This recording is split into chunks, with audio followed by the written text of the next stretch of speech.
Hello, everyone. It's another Wow Ergonomics at midday on Friday. And welcome to you, one and all, wherever you're coming from, whether you're in LinkedIn land, Twitter, or YouTube, whatever that is. Now, you might have looked over the other side of the screen and thought Stephen looks a little different today, and that's because it isn't Stephen. Stephen is out at an exhibition today, selling his wares, doing his job, telling everybody about the wonderful world of ergonomics. And instead, I have the pleasure of being joined by the wonderful Samantha Harman. Hello. Hello. Hi. Thanks for joining me here today. So let's just tell everybody a little bit about you. It's all about you, as McFly once said. Catchy little number. Good, good music reference. It is, isn't it? It's all about you. You can join in if you like. Yeah, everyone's singing now. Tell us a little bit about you. What is it that you do? What do I do? Well, I help people, predominantly women, who are leaders or business owners, to save time and make money through the power of their clothes. Wow. Yeah, that's right. Save time and make money through the power of their clothes. Yep. Yeah. I'm intrigued. Other people must be intrigued as well. How the devilment do we go about doing that? What's the starting point for that? So if you think about it, you specifically, but people watching this may well spend about 10 minutes a day thinking about what to wear, or worrying they're not wearing the right thing, or if they've got an event to go to and they're thinking, how am I supposed to dress for this? How am I supposed to dress for this meeting? And what happens is, when you feel really bad in what you're wearing, or you doubt yourself, you're going to get into the meeting and you're not going to put your best self forward, and you find yourself not advocating for your ideas, or not standing up for yourself, or maybe you're the expert in the room and other people are having a conversation about something that you know a lot about, but because you lack confidence, you're not going to say it. So 10 minutes a day adds up to 2 days a year, which is 60 days over the course of your career, which is a lot of time. Everyone's always saying they don't have. I'm writing this all down, by the way, right? Samantha, right? 60 days. That's working out my maths. I'm not very good at maths, but when it comes to wardrobe maths, I'm the abacus of wardrobes. So 2 months of it's 10 minutes a day would be 2 days a year, which would be 60 days over the course of the next, say your career is 30 years, like 60 days. And obviously we're all saying time is one thing we don't have enough of, right? Right. You never have enough time. But there's 10 minutes a day saved for you forever. And how do we save it? By putting in processes that really help you to understand your wardrobe, know what it is that you need from your clothes, and that you don't have to think about it. There's a reason why some of the biggest leaders, for example, like Steve Jobs, he wears the same thing, right? In everything. And even people like Anna Wintour, the irony of Anna Wintour, who is the head of Condé Nast, head of Vogue, is that she will wear the same styles in everything that you see her in. She's not following trends. And the irony is that she has made her career selling us trends and telling us what to wear. So that's the reason people have those specific styles, so they don't have to think about it. It's just another thing they don't have to worry about. And it doesn't mean that you have to just wear like really boring clothes. You can plan your wardrobe so that actually it represents you better anyway. Okay. So, yeah. Okay, so within that, this is a really, really interesting conversation. I love this because, I'm all about communication. Apart from ergonomics, which of course I'm absolutely fascinated about as well. The area of ergonomics that really interests me is the whole communication piece. And by the way, Charles, greetings from Hong Kong. Hello there. And Richard, Steve Jobs had the right approach. I totally believe that as well. And we see it now with Stephen Bartlett, for example. Black T-shirt. The majority of the time, it's black T-shirt, right? or it's a white shirt or black t-shirt. It's really simple choice there. Yeah, and it's probably to do a little bit with whether he's on TV or whether he's on, on social media, because there's a difference in the lighting, etc., and there's a difference with how it plays with the camera. But it's quite a simple choice. It's always pretty much the same thing, isn't it? But yeah, in terms of clothing, then, traditionally we've always talked about, especially within the world of work, we've always talked about things like suits and for men, or smart clothes for women. Now COVID came along and absolutely upheavaled that, and for a while, every time you went online, everybody was wearing their pajamas, for goodness sake, if not something else. Did that help, that whole period help, or did it actually hinder in all of this? It's mixed. In some ways it did help, because it allowed us to usher in a bit of a new era of personal brand and bringing more of ourselves to work. And I think on LinkedIn you see that more now, even with what's being posted is more vulnerable, more authentic. But on the other side of that, a lot of people are still very much stuck with clothes from pre-pandemic, but they feel like different people. And the response has been that they've just ended up wearing their pajamas. And at first, that felt really great. Like, as someone who worked in an office every day and had to dress up every day, that's a novelty, right? Being able to work in your pajamas, that was amazing. But crack on. yeah, but over time, that had a compound effect. And suddenly people are looking at their wardrobes thinking, I don't know who I am anymore. I don't know what I like. And I've got all this stuff from before that doesn't really feel like me. And now, like, what do I wear? How do I show the best of myself, but also feel professional, but also feel comfortable? And I totally get, babe. I totally get the whole of that, because in my previous role before I started this, I had to wear suits a lot. That was the kind of given uniform, if you like, of being out there, going into universities, places like that, giving talks. You would wear a suit. It was kind of the expected deal, or at least sort of suit trousers and a shirt and a tie, or whatever. Maybe not a tie when it's London. There's the confusing factor. But that I always didn't like it, right? Because suits and ties and whatever really isn't me. And I just feel, that, yes, part of me enjoyed dressing up in smart clothes. But when you're doing it every day, it was a grind, and it's not really kind of level with my personality. All right. So, as you can see from the little picture down at the bottom, Stephen's in his little jacket. We maybe talk about this in a minute. He's in his jacket. I'm in a band t-shirt. So almost my identity coming into this land now are band t-shirts, because I'm very connected to music. That's a massive part of my identity. I've made it part of my identity by doing a music podcast, as well as part of not part of the work that I do in a way, but part of showing people what it is that I do. And I just feel comfortable in that, but I guess a lot of people may feel like they're not owning that. Is that what you're saying as well? That they might go, oh, I'm wearing a t-shirt and jeans today, but I'm actually, and now I'm in a meeting, but I'm not comfortable in that necessarily. Yeah. And your t-shirt should be banned. There you go. But you see, that's great, because that's inciting, and I don't mind, because I don't care. I don't care, Richard. Richard, take that. So there, take that and party.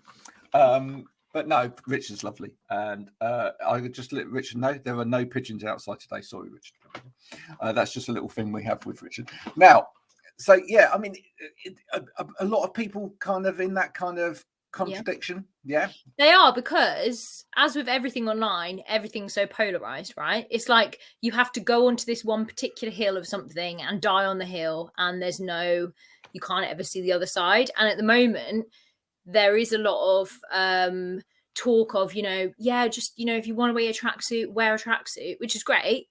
But some people don't want to. Some people actually like dressing up, and they feel conflicted because what they're seeing online is just wear your pajamas. Like, that's empowering. But then they have to go to a meeting. In reality, they don't want to go to the meeting because they don't feel good in their pajamas. So it's a real contradiction. And actually, you don't have to just do the one thing. I'm a contradiction. Some days I want to wear ridiculous outfits, and some days I just want to wear a band t-shirt. You don't have to just have one very specific style and always stick to that, no matter how you feel, if you don't want to. But there are all these rules that we feel that we have to follow, which is just exhausting. Where does it start? Where does it come from? Does it come from, I mean, obviously, as children, we wear a uniform. Most schools demand a uniform. Obviously, some jobs demand a uniform as well. But, my wife typically wears a uniform most of the day because she works in the dental industry. But does it start from there? I mean, I'm conscious, like, we've said the same thing around the ergonomics of things, that why do people, want to sit down all of the time while they work and while they concentrate? And I reckon that starts in school because, you're told in school you sit down when you're learning. You sit down and you sort of adopt a certain position when you're listening and learning. And, it's not cool to move about. My youngest child, who is waiting for a diagnosis of ADHD, the school truly believes he has got it. He does what's called traveling. He likes to sort of go around in circles in the classroom, which is not overly productive for everybody else. But so he doesn't conform to that sitting down and learning bit. He kind of he finds it easier to focus when he's not still. So I think it's interesting. I think maybe is that where it comes from? Do you think that there's a sort of starting point to it? Yeah. On the note of neurodiversity, actually, that's been really interesting to work with people who are neurodiverse and companies on their workwear policy with regards to people with neurodiversity, because actually uniforms don't work for everybody, or the way that we explain what people should be wearing at work doesn't actually work for everybody, because everybody is different and sometimes they need different considerations. For example, labels. If you have neurodiversity, if you have ADHD, for example, autism, having labels and stuff can be you can hyper focus on it, and it can be very hard to then concentrate on your work, and it makes you obviously less productive. Now, that is not the problem of the person with the neurodiversity. That's a problem for manufacturers and designers. They should be thinking about this stuff in what they're serving up to the customer. But yes, childhood can be very we get a lot of our lessons and our subconscious beliefs from childhood. And actually, if you grow up, like I grew up really poor, like literally I had holes in my clothes because we just couldn't afford new stuff. And then sometimes what can happen is you end up with scarcity. So you'll either, when you start making more money, think that you need labels because that will mean that you've made it, or you don't believe in spending money on yourself at all. So you just let stuff happen, like your clothes will end up getting holes in them, even though you can afford to replace them, because you have this subconscious belief from childhood about money and spending money on yourself. So that's really interesting. Yeah. I mean, we have 5 children now. Obviously, with 5 children as well, there's a certain amount of clothes sharing going on, because it does not make commercial sense. No, to keep buying, new clothes. So if something could go down to the next one because it's still in good condition, etc., then it would go down. I'd never knowingly thought, well, that's maybe affecting the child in terms of kind of self-worth or anything else like that. But I think there gets to a point where they start to, from my point of view, they seem to start then wanting to develop their own style, and then, clearly the wallet has to come out and you have to spend the money. But, is there a kind of age in that, do you think, or is there So from the ages of 0 to 7 is when we take on a lot of our beliefs about things. But it's interesting, isn't it? Because I have a sister who is like, there's literally a year between us, and she always hated ever wearing anything that was the same as me. So there is, our clothes and our personality are really linked. It is a form of self-expression. And when we're a kid, we do stuff like play dress up, and we let our imaginations run wild, and that is encouraged. But then when you become an adult, that's seen as a really frivolous thing to do. And so one of the biggest problems that my clients have is that they never allow themselves to go and play dress up, because they think that that is a waste of time, when actually, if you spent a few hours sorting through your things, trying on your clothes, making new outfits, that's going to save you time in the long run. Because every day you're not going to be standing in front of your wardrobe going, I've got nothing to wear. And we've got a couple of comments which I want to bring in because they're quite interesting. So Susan says, love the idea of a uniform, keeps everyone uniform, no distractions, no competition. I would argue, what is a uniform as well? You see, for me, my band t-shirts are my uniform. They're my uniform. They're not, nobody else can have it. It's just my uniform. That's the way I look at it, right? It's my uniform. Having said that, of course, there is a uniformity to it, because obviously when you go to a gig with by that band and everybody's wearing that t-shirt, I mean, it's like I took one of my friends to one of my favorite bands, Marillion, in London last year, and we went into a pub beforehand, just around the corner from the gig, and he was like, everybody in this place has got a Marillion t-shirt. Okay, yeah. Because you know, there's a tribal element of that. Yeah. You want to belong together. So we'll pick up on that. But also, Richard says, I guess it all depends on whether you want to blend in or stand out, and there is an element to that as well. Yeah. Do you want to cover some of those? There is blending in and standing out. I think you can stand out without having to wear like the loudest outfit. You don't all have to be Vivienne Westwood, sort of. Yeah. I love that. And actually, what's really interesting, or what people always find interesting when I tell them this, is that I'm actually an introvert, and people think because I wear loud clothes that I'm an extrovert. But what I found from being specifically a young woman in leadership was that my clothes gave me that extra bit of confidence, and it helped me stand out in a good way, like my personal brand. So yeah, actually making your wardrobe part of your brand, or thinking how it's going to help support your goals, is very underutilized. Is something that actually not a lot of people do. And people will remember how you made them feel. So stuff like color has massive psychological benefits. So even if someone can't necessarily remember what you said, they'll remember how you made them feel, even without you saying anything. So yeah, I agree.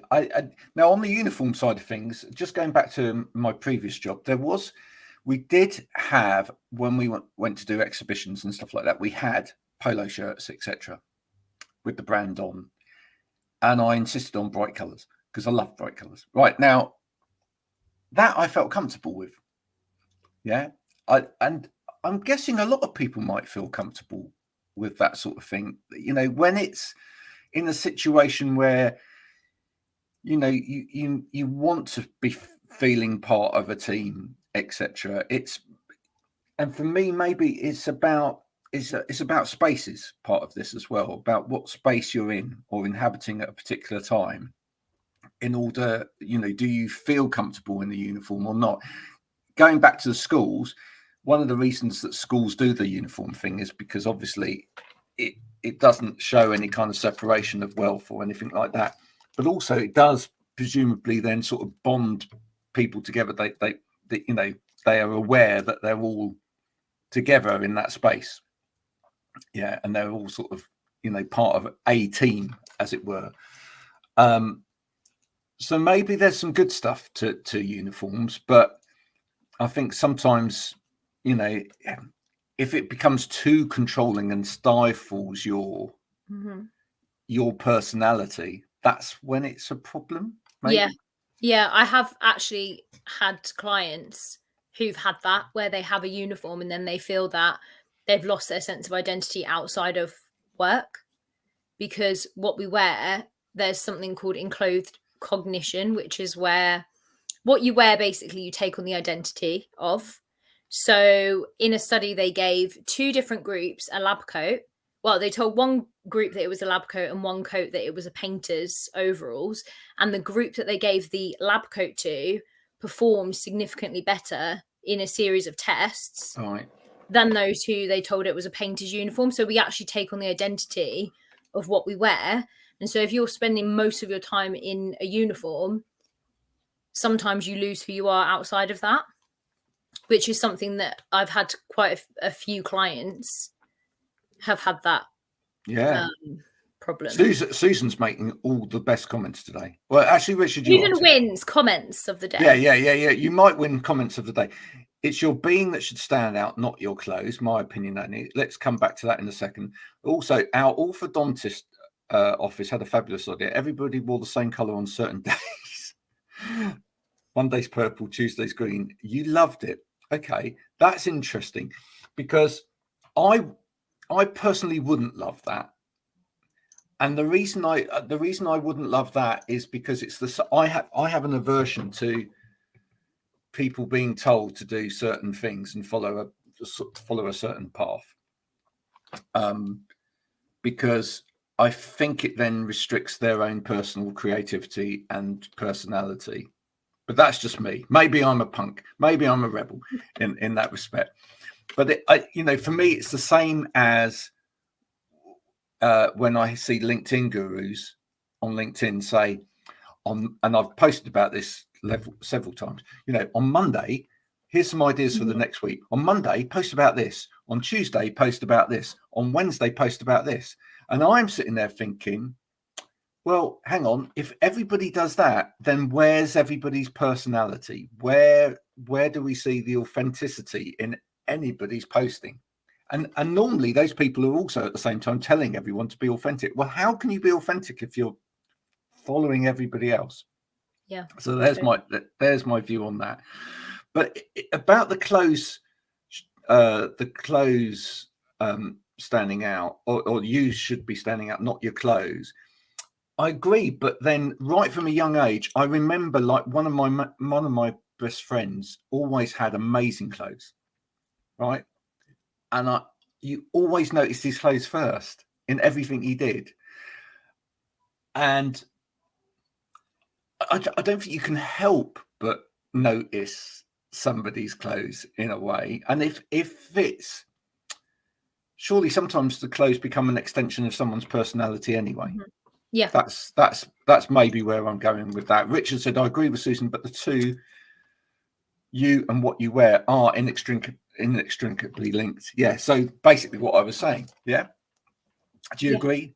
I do agree. Yeah, I do agree. And that's why I find it a bit of a struggle with social media, because almost what you said with the content is styles become very homogenized and everyone's wearing the same thing. And if you don't conform to that, you stand out obviously in a good way. But when you're impressionable, when you lack confidence, or if you are a younger person, that can be really hard to do, to stand out and have the confidence to do that.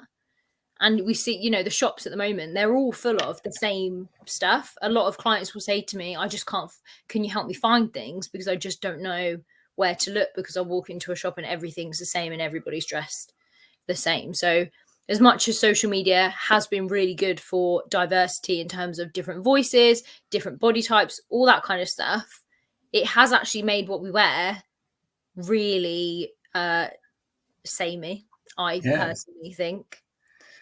Well, it's interesting because we brought you onto a show that's supposedly about ergonomics, but actually I've written about this several times, that actually aesthetics is an ergonomic principle. In fact, I wrote about it just this week for a client, but I think a lot of people don't understand that actually when you're trying to get something adapted or adopted by someone, some adaptation that you've made adopted by someone and getting them to use it, how it looks is actually important. It's part and parcel of it, because if they don't accept it, if they don't feel that they have a relationship with it in terms of, oh, I want to use that, then they won't use it. I mean, look at Apple, for example, as a company. So much of their advertising is you focused, right? How the Apple iPhone became so popular was because it was like, it wasn't saying adverts all the time going, this is a phone that does this, this is a phone that does this. It was saying, you are this, you are this, you're creative, you want to take beautiful photos, you want to explore the world, you want to, you're this thing, and this is the tool. It was that association with it. And I think, beautiful design, color, all of those things are things that, they're an important ergonomic principle. If you don't have that there, then people won't necessarily take it, use it, and work with it. And you feel the same in clothing as well. It's like, is that what the problem some of the time is, that we buy something and then it just goes in the wardrobe because we just haven't got that emotional connection with it. Yeah. Or we've bought stuff because it's actually similar to what you said. It's a similar idea. We buy stuff because we think that having that thing will make us the person who would wear that. So like, if I have this dress, then I will be the woman who does X, Y, Z. And unfortunately, there's a gap between our identity and that thing. And so we put it in the wardrobe and we save it. We save it for this day in the future that's never going to happen, because we aren't actually embodying the ideals by putting on the dress in the first place. And it just stays in the wardrobe. And every time we open the wardrobe, it just makes us feel bad about ourselves because we aren't that. Whereas if you just put the dress on, maybe you would start to see yourself as being the person who wears the dress. So it's just so much of fashion psychology and marketing is based around who you want to be, Yeah. See, now I'm going to shock people here. I've turned everything upside down in my life.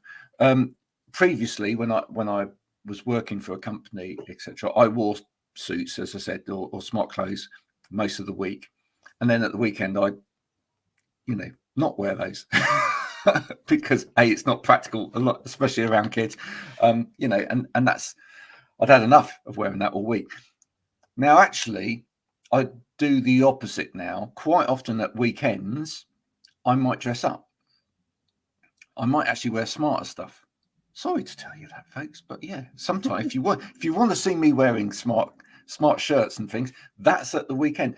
And typically, because if I'm going to spend the day out with my wife or whatever, going shopping or whatever, I feel like, yeah, this is a great opportunity to look smarter for her as much as for me, and to it's a part of what I'm doing is actually, yeah, dressing for her in a way, right? Whereas during the week, this is my space, this is my this is my gig, if you like, and this is my personality, and I don't need to dress for anybody, because you either like what comes out of my mouth and what I do and what's in my brain, or you don't like it. And if you don't like it in the the shell that it's in, tough. Yeah. So is that where am I in the wrong space there, or am I in a good space there? Because I feel like I'm in a good space. Yeah. If it feels good to you, that's what Yeah. matters, right? That's all that matters, is how you are performing your best in the scenario that you're in. So if you like to dress a certain way during the week because that is how you are more productive, then great. And then, you know, if you then change into a different style of clothing when you're having a nice time with your family, they're signifying that to your brain. It's why, for example, we get changed when we work out, right? Or actually, calling out people here, I have clients who will say, I'm going to work out this afternoon, so I'm just going to put my gym stuff on now. But there's no signifier to our brain that we have to get into a different mode. So Right. if you're staying in your pajamas all day, for example, you're not signifying to your brain by getting changed at the end of the day, work is over now. Now I can relax because I am wearing this and I'm embodying the identity of myself when I'm relaxing. And Right? going back to the child thing, that's exactly the same as, you know, children quite often will get up in the morning, especially on a Saturday or whatever, and say, "Oh, I'll just stay in my pajamas all day." And you know, as parents, I expect lots of people out there will have struggled with that. You know, where you go, no, you're getting dressed, and the reason being is because once you get dressed, your brain is actively thinking about other things you can do activity wise, which you cannot do when you're wearing your pajamas. Albeit, though, in the middle of the pandemic, we saw loads of people going to the supermarket in pajamas. It was frightening, but but that's true, isn't it? You know, once you're up, you're kind of, you are up because you are dressed and you are ready to go. You can step outside, you can go out, you can kick a ball around, you can do all of those things because you're dressed to go out. Yeah. And so, you know, but all of this comes back down to, and what I'm hearing is a bit like what Charles is saying. We're not our purchases contrary to what our identities think. You know, we're not. And I believe that's what's being said here today. Is it's not, you know, buy clothes and clothes will make you feel better. You've got to actually get to the right point in your head first, that you're, you know, you're happy with who you are and your identity and what you stand for, etc. And then your clothes can be an extension of that. They can show something to other people out there because you're happy to show that, and you're happy with the skin that you're in, literally, both physically and you know, psychologically as well. What we got here, but our purchases are a symptom of us. Yes, I agree with that point. So yeah, it's good, isn't it? Look at the conversation that's flowing out there today. And all of this from a show that you thought was going to be about bad backs and musculoskeletal disorders, etc. It's all linked. It's all linked. And you know, as I was saying earlier, that you know, people, when we talk to people about ergonomics, etc., one of the things that's really changed in the pandemic has been this shift, fortunately, between the commercial aesthetic and the personal need for function. And that's having an impact upon this whole world of ergonomics, because now what we're seeing is a change in the way that office spaces are being developed, etc. Because before, it was very much a design-led thing. It wasn't necessarily, and we had Simone Fenton Jarvis on last week, who's written the book, The Human-Centric Workplace. But we designed around what architects wanted, not necessarily what people need. And there's a massive problem with that. There's a massive gulf in that, and COVID swung it completely the other way. Now we've had people at home and it's been like, well, do you know what? I don't want a black chair anymore. No, I'm going to have a chair that matches my curtains because that will make me feel good, or it matches my favorite color attire. And you know what? If it's got certain functions and features on it which other people might think are a bit weird, I don't care, because they can't see that. And I'm going to have it because it makes me feel comfortable. All right. So that swung, and that's great. Now what we've got to do, now we're coming back from that, where we've got this hybrid approach that's happening, where people are half in the workplace, half at home, etc. There's a bit of conflict going on. Yeah. And employers need to. So 80% of my audience said that they don't believe that their employer is doing enough to help them navigate what they're supposed to wear at work. And Right. I spoke to a manager recently who said to me, it's like people are either dressed like they're going to Royal Ascot or like they've just rolled out of bed. There's no in between. There's nothing there in between. There's no in between. Can you explain what smart casual is, please? Not anymore, no. Like No. I don't know. And this is the problem. Workplaces aren't actually making this part of their they just don't seem to see it as a priority. But actually, if you have someone who works for you who has no clue what they're supposed to be wearing to work, and they're worrying about this for over 10 minutes of their day, and they're turning up to work and they feel very self-conscious and they aren't putting themselves forward, your business is losing money. You're not going to retain them. You're not helping support them. And they're not making the sales for you. They're not picking up the phone as much as they should. They're not getting visible in the way that they should. And that is your job as an employer, to help them navigate what it is that you need from them right now and how you're going to help bring out the best of them. Yeah. And so and this is where it's fascinating. So are you working alongside, and because the other thing that I'm really fascinated with within this whole sort of arena of sort of health and well-being, if you like, is, you know, are people connecting up? And it's slowly but surely getting there, because everybody's always worked in silos. So for example, ergonomists go in, do DSE DSE assessments, etc., and then you have occupational health doing their thing, and then you have osteopaths and physios sort of working out behind, trying to pick up the pieces. You have mental health support teams going in, etc., doing that. And then you've got someone like yourself or nutritionists. There's another area. You've got all these areas of support for people in businesses, but is there a connectivity? Are you talking, for example, to people that are doing workplace assessments and stuff like that? Are you making those connections? Yeah, I am personally, yeah.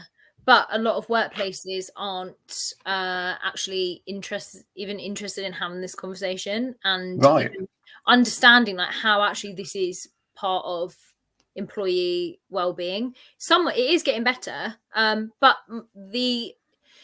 I think one of the problems is sometimes things are done for like PR purposes rather than actually helping people. It's like International Women's Day, so there'll be so much around International Women's Day, but then what are we actually doing the rest of the year to help our female employees navigate all of these different workplace challenges?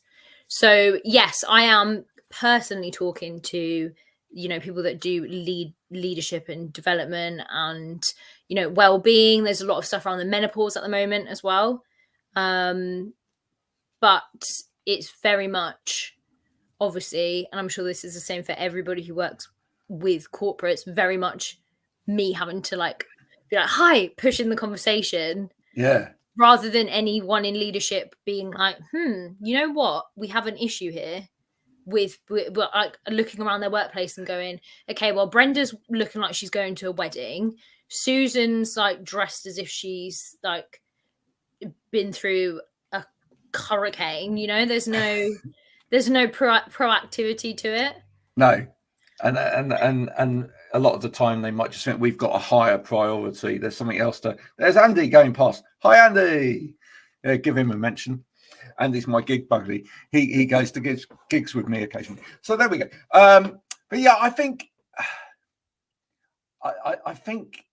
what I'd love to see is more of this being brought together. I knew a guy called Colin once, many moons ago, who I think was ahead of his time. And Colin tried to, at the time, I think he was stumbling against a brick wall of bureaucracy, but creates a solution called Compass Solutions. And his idea, this was before the interweb, all of you lovely people, yeah, exactly, was to actually have a binder, a proper binder that you touch and hold with your hands, and within that binder was a set of relationships between different solution providers that effectively was your compass to an overall solution. And it was in a slightly different area, but I almost think that this is where, especially now we've got internet and websites and everything else, we perhaps need to see people come together and go, do you know what, let's create some sort of signpost sites or whatever, where it's like, okay, here we can talk to you, come in and talk to you, and we can go, now what we need to do is, because we've identified that this is a problem within your company culture, we need to get Samantha in, because clearly as we've talked to your people, we've got people here that are struggling in terms of how they relate to the business and how they relate to coming to this workspace in terms of what they're wearing.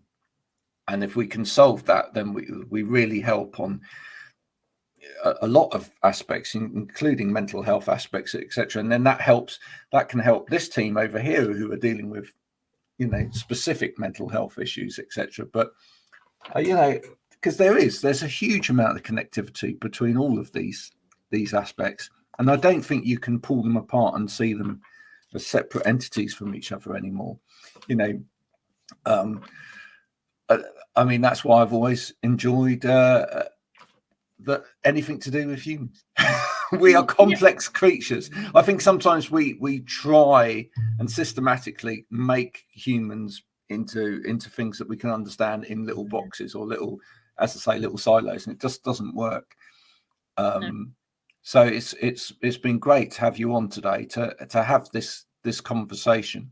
Now, one of the things that we always do for guests as well is that we do look at your own personal ergonomic situation at the moment. So can you give me some kind of idea as to how you're working? Well, I obviously stand up a lot because I'm always in wardrobes, which is a physical part of the job.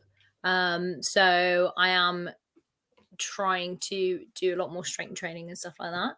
I am in a very nice office chair, which isn't the sleekest of chairs, but it is a specific chair for office work. So that's pretty good, I think. And I used to be very bad when I was working in an office for being at my desk all the time, to the point where I ended up with psoriasis, and I ended up with the psoriasis in my eyes. Which was as painful as it sounds. Yes. And that was at the point where I realized that actually all of this stuff manifests physically, and your well-being is, your health is your wealth, and it's really important to be taking care of yourself first as a human over everything else. Totally. So now I make sure I don't do that. But so much of my work is now, thankfully, not on a screen, because I am in wardrobes. Yeah, you're in the wardrobe. Messing about with clothes. When you are using your laptop, are you working onto your laptop directly, or do you have a laptop stand? I don't know. I just on my little laptop. Straight onto your laptop.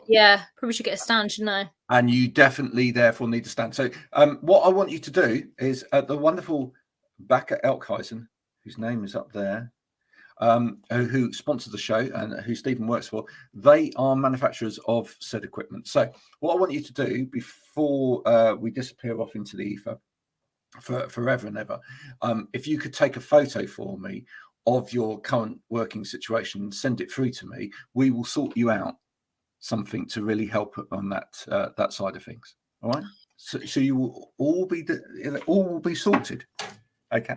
Amazing. Just let me have your postal address as well. We won't publish that on the internet. Otherwise, you will have more than your fair share of people knocking at the door, wanting to find out how they should be dressed for the day. Thank you, Samantha, for joining us today. Thank you to Susan. Thank you to Charles. Thank you to Richard. Anybody else that was in the comments as well. Thanks for a great conversation. This has been another Wow Ergonomics. Now, remember, you can watch all episodes of Wow Ergonomics or listen to them even. You can pick it up at wowergonomics.com, where there are the links to watch all of this stuff and to listen to it on the platform of your choice, be it Spotify or whatever, which is the choice of many when they're driving around to listen to me whittering on. I've never quite understood that. I never will, but thank you. If you want to subscribe to any of it, please do. It does make my day and helps the bank balance. So until next time, this has been Wow Ergonomics with me, Graham Cave. Samantha, thanks for joining us today. Thank you. And we'll see you same time next week. Thanks very much, Richard.